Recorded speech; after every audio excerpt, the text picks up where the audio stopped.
রজনী, তুমি রাতের আকাশে জ্বলা নীরব তারা।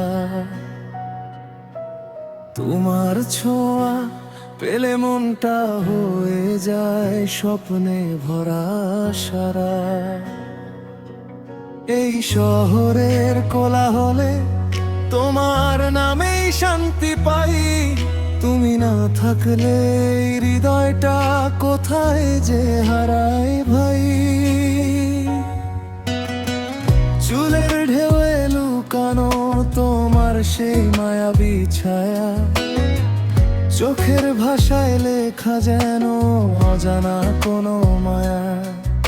আমি শুধু দেখি